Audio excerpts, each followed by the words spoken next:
I found a house. It's a great deal. I'm ready to buy it, Ellen. Sounds great, but what could be wrong with that?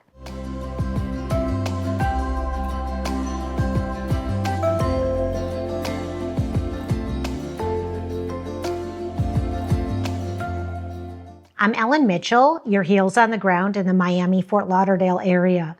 And on this channel, we talk about everything: probate, guardianship, senior relocation, and more. Today, we're going to talk about financeable versus non-financeable real estate. So often I have clients that will find something online that look like a great deal, and they are a great deal if my buyer was an investor paying cash. But unfortunately, due to the condition of the property, it will only sell for cash, and my client is a regular buyer seeking financing. So what difference would it make? The difference to the bank is if I'm a buyer and I'm getting financing to purchase a home, the property has to be insurable. What does that mean? Well, it means that you have to be able to get insurance on the home.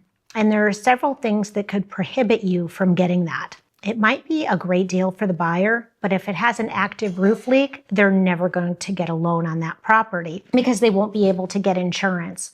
Another thing that we see often down here in South Florida is mold. You cannot have a property with mold in it and get property insurance. So the condition of the property is very important to make sure it's financeable. Sometimes we go in and kitchens have been removed. You can't close on a property and get insurance if there's no kitchen, if there's no bathroom, if there's mold, if there's an active water leak, and a bunch of other things. So it's important to work with a realtor that really understands the market and what is financeable and what isn't. Recently, we had inspections done on a couple of homes, and they were regular traditional buyers with financing, and there were some small repairs that needed to be made.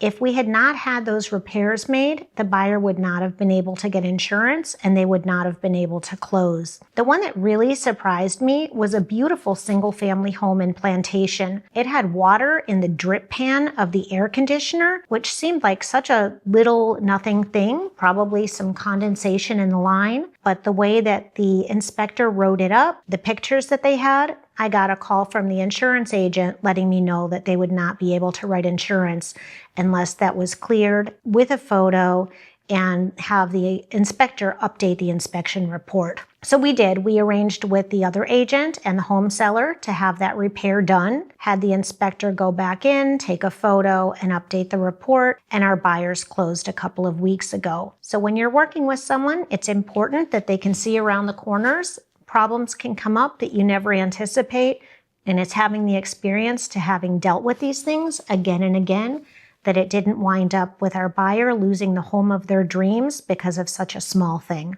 I do read all of the comments that you leave. If you can please comment, like, and subscribe, that would be great. We really want to provide up-to-date, interesting content for you. Look forward to seeing you next time.